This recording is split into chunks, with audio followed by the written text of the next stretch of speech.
Hello बच्चों, let's read a given question. The question says calculate the value of magnetic field B bar due to the current carrying conductor at a location shown in the figure. So option first given है B bar equals to mu naught I by 4 pi under root 3 by 2 minus 1 by root 2 and it is invert, so it has been shown with a cross. Option 2 given है B bar equals to mu naught I by 2 pi under root 3 by 2 minus 1 by root 2 and option third given है B bar equals to mu naught I by 4 pi under root 3 by 2 plus 1 by root 2 and it is invert again. Option fourth given है B bar equals to mu naught I by 2 pi root 3 by 2 plus 1 by root 2 and in this question we need to understand कि जब कभी भी we have a wire of a finite length, ठीक है, तो तीन concept है basically.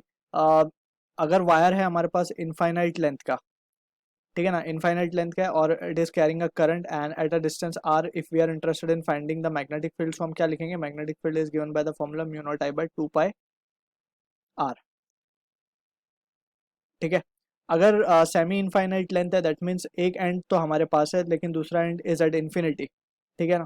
So at this situation we can say ये जो पॉइंट पी होगा and which is at a distance r, so यहाँ पे ये जो मैग्नेटिक फील्ड की वैल्यू आएगी हमारे पास that will be mu not I by 4 pi r. ठीक.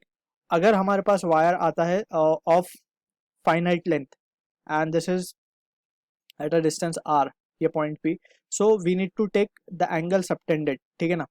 सो एंगल सबटेंडेड दैट मीन्स ये एंगल को हम मान लेते हैं अगर alpha and this angle to be as beta. So जो रिजल्ट आता है that we need to remember mu not I by 4 pi r into sine alpha plus sine beta.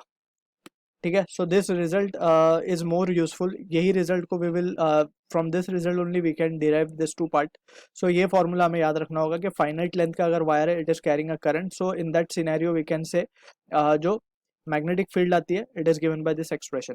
अब यही केस अगर हम अपने क्वेश्चन में देखें, सो इसका one end is subtending an angle 60 degree ऊपर की तरफ and other end is subtending an angle 45 degree.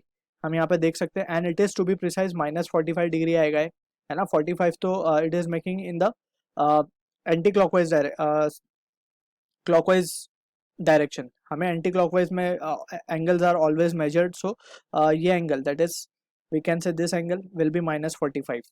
सो यहाँ पे हम लिख सकते हैं यूजिंग द लास्ट रिजल्ट, और ये फाइनाइट लेंथ का वायर है हमारे पास, so we can say therefore the magnetic field at p can be written as mu not I by 4 pi r. अब आर की जगह हमारे पास ए है जस्ट, एंड साइन अल्फा की अगर हम बात करें so it will be sine 60 minus, क्योंकि sine of -45 will be minus sine theta. Minus sine theta means minus sine 45 degree, right.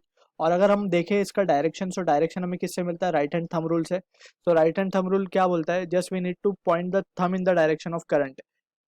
तो थंब जाएगा ऊपर की तरफ and we need to curl the finger round the wire. So यहाँ पे अगर हम देखें so finger will move inside, so that means magnetic field होगी हमारी इनवर्ट. सो यहाँ पे हम एक क्रॉस से रिप्रेजेंट करेंगे इनवर्ट मैग्नेटिक फील्ड को.